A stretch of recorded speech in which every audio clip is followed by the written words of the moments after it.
جو طریقے کار ہے نماز پڑھنے کا وہی طریقہ پڑھے، طریقے سے پڑھے، مگر اعلیٰ حضرت امام اہل سنت اس میں تخفیف کرتے ہیں کہ اس انداز سے آپ پڑھو تاکہ آپ کو تکلیف بھی نہیں ہوگی اور آسانی سے آپ قضا نماز ادا کر سکو گے۔ وہ انداز کیا ہے؟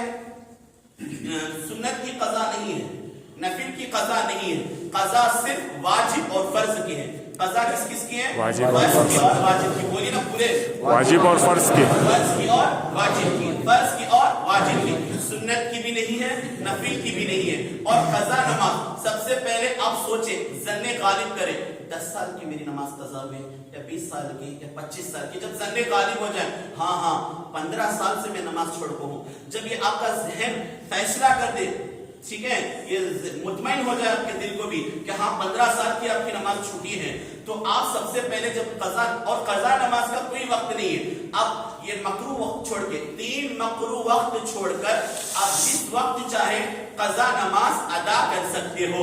فجر کی نماز کے بعد، فجر کی نماز کے بعد طلوع آفتاب سے پہلے آپ نماز قضا پڑھ سکتے ہو، ظہر میں بھی پڑھ سکتے ہو، عصر میں بھی پڑھ سکتے ہو، مغرب میں بھی پڑھ سکتے ہو، عشاء میں بھی پڑھ سکتے ہو۔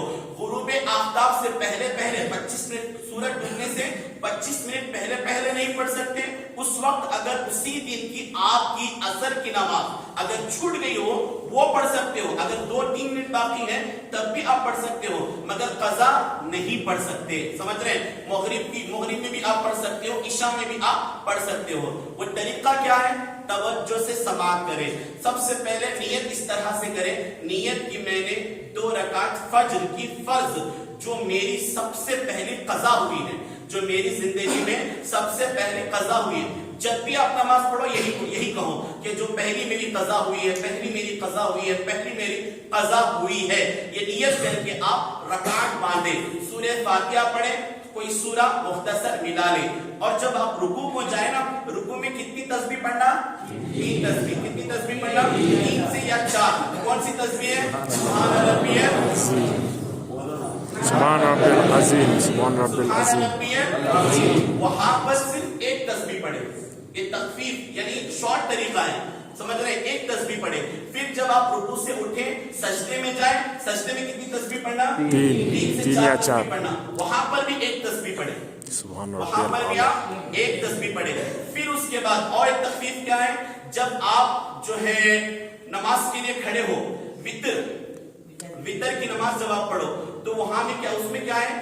تینوں رکعت میں پہلی، دوسری، تیسری رکعت میں سورہ ملانے کا ہی حکم ہے، مگر جب دعائے قنوت کے لیے آپ ہاتھ اٹھاؤ تو وہاں رب اغفر لی، رب اغفر لی، رب اغفر لی 3 مرتبہ پڑھو۔ کتنی مرتبہ؟ رب اغفر لی، رب اغفر لی، رب اغفر لی۔ اور تیسری تخفیف کیا ہے پتہ ہے آپ کو؟ التحیات جو آپ بیٹھو گے نا، فرض 2 رکعت ہو، 4 رکعت ہو، مغرب کی ہو، عصر کی ہو، قضا نماز اگر آپ پڑھ رہے ہو تو التحیات کے بعد اللہم، جو درود ابراہیم ہے، اللہم صلی علی محمد و آلہ، اتنا ہی پڑھو، اللہم صلی علی محمد و آلہ، یہ پڑھ کر سلام پھیر دو۔